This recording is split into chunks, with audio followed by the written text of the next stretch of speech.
Hey insects, don't forget to subscribe and turn on the notifications if you don't want to be eliminated by me, the Prince of the Saiyan.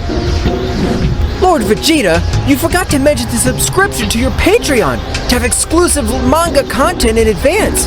Is that right, Lord Vegeta? You're right, Whis. Don't forget to become a member of my Patreon to have much more exclusive content and news about the various manga that'll be coming to the channel. Become a member or you'll be destroyed! Final Flash!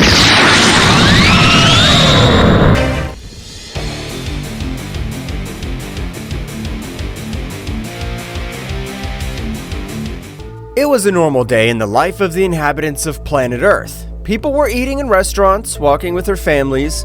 There were children playing when suddenly a giant lightning bolt was seen in the sky that caused a strong movement throughout the Earth's surface.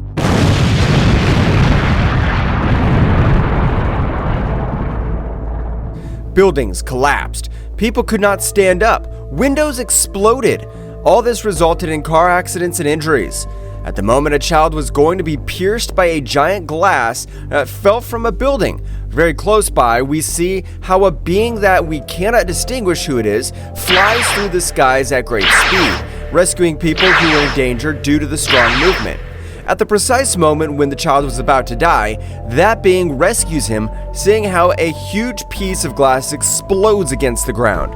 We see how this hooded being stands up from behind, revealing that it was none other than Goku, who had been hidden for a long time because Daishinkan and the angels wanted to see him dead.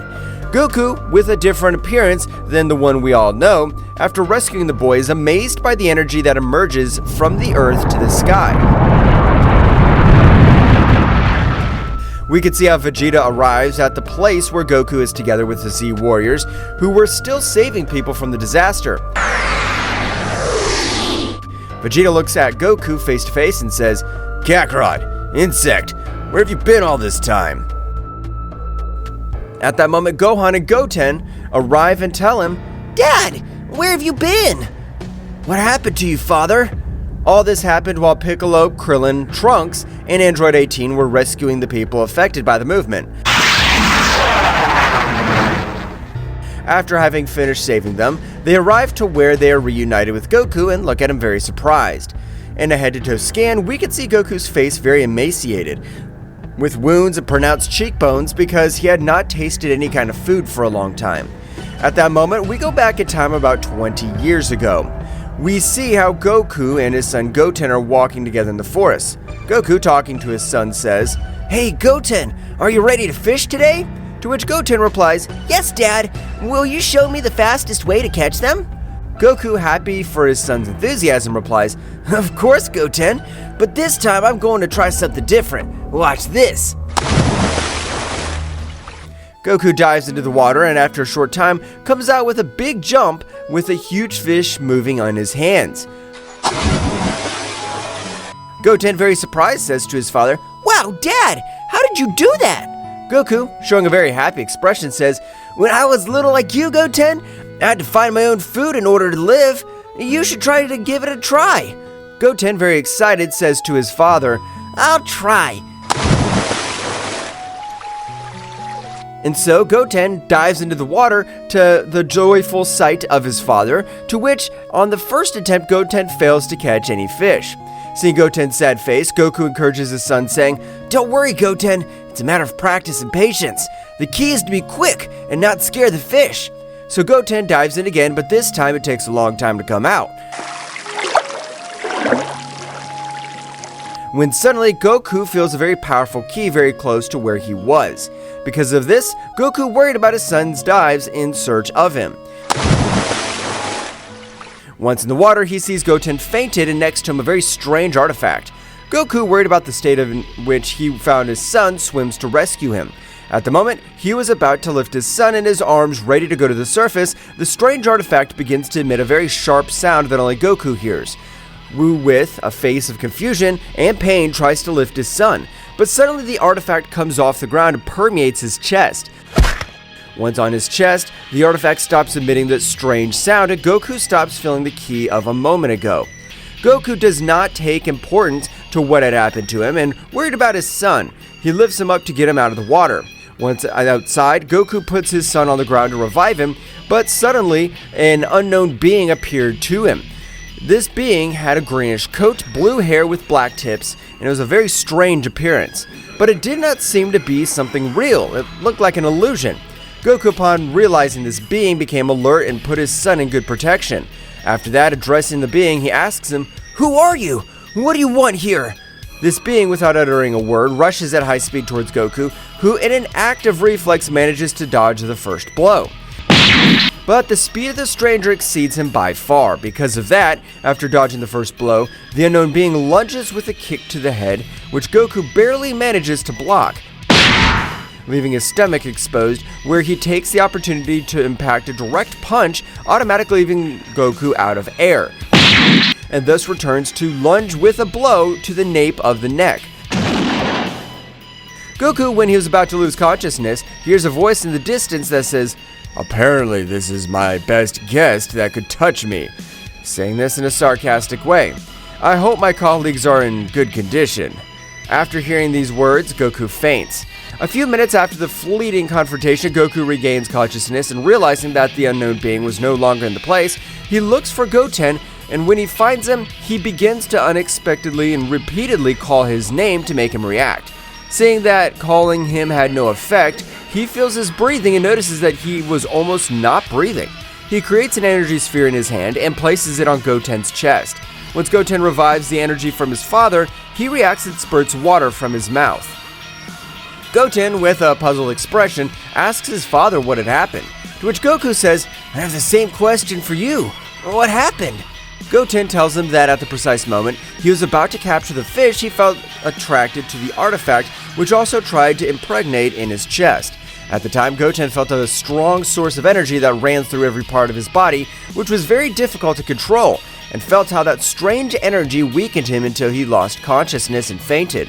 Goku had his thoughts, and that he also felt the same strange and very powerful energy running through his body, and worried about his son, asked him if he still felt that energy inside him.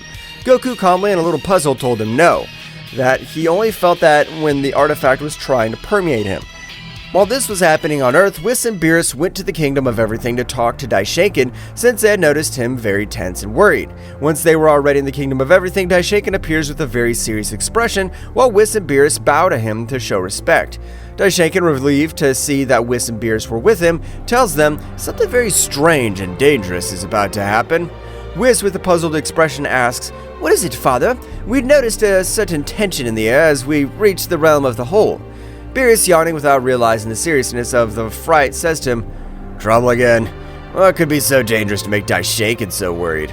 "Serious? And worried, the High Priest?" To which Daishinkan replies, "Yes, I'm afraid so. A powerful entity has resurfaced, once we have not faced in a long time." Whis, with a very serious expression, says to him, "An unknown entity? Could it be one of the beings we left sealed away long ago?" "It is possible, Whis. Its energies are as dark as they are disconcerting. I cannot identify the source with certainty, but its power is overwhelming." Beerus, frowning, says, "Why should I worry about it? If it's that strong, I'll go and destroy it." Daishinkan, with a very serious expression, explains, "It's not that simple, Lord Beerus. This entity seems to have the ability to change even the most ancient gods. We cannot underestimate it." Whis thoughtfully asks his father, "How do you suggest we deal with this situation, father?" "We need to gather information before we act rashly. Whis, Beerus, I trust you with the task of investigating. Find out all you can about this entity and any weaknesses he may have." Beerus, smiling confidently, exclaimed, "Good, good. A little action won't hurt." Nodding, Whis replies, "We will be on our way, Daishinkan, but be aware that if this entity threatens our universe, we will not hesitate to take drastic measures." "I understand, Whis. May wisdom guide your actions, and may you return with the information we need." After that conversation, Whis and Beerus depart for the hitherto unknown destination, while Daishinkan watches with concern, aware of the gravity of the situation looming in the realm of everything. As they were on their way back to Earth to ask for Goku and Vegeta's help, Whis recalls that when they were on their way to the realm of everything, he sensed a very strong and dangerous ki on planet Earth. Halfway through his quest in the universe, he stops and, confused, Beerus says to Whis, "What's wrong? Why are you stopping?" Whis, very serene, says to Beerus, "Oh, my dear Lord Beerus, it turns out on our way to the realm of everything, I detected a rather intriguing presence." Yawning, Beerus asks, A mysterious entity. We didn't need to get any of what daishinkan told us. Whis, with a nervous smile, replies, "Don't worry, Mr. Beerus. This time it doesn't seem to be a direct threat. I just felt a fleeting flash of power, something that crossed our path." Beerus frowns at Whis. And you didn't give it any importance? Isn't that what daishinkan was talking about? "Well, the truth is, I didn't consider it an immediate threat. It was like a flash of power energy, but it disappeared as quickly as it came. It didn't seem to have any hostile intentions." Beerus, thinking about the situation, asks, So what shall we do then? Does daishinkan want us to investigate something like this? "Yes, but I think the best option is to go ahead with our main mission, to find out what the entity has surfaced. The fleeting presence may be a mere detail compared to what awaits us." So Whis and Beerus went on their way through the universe, looking for the entity daishinkan mentioned without giving so much importance to what happened on Earth. Back on Earth, the precise moment Goku rescued his son Goten, Goku, confused by what had happened to his son and the strange artifact that had impregnated in his chest, told Goten, "Let's go home immediately." As they flew on their way home, Goku tries to sense Vegeta's ki so he could teleport with him. As soon as he left his son with his mother Chi-Chi,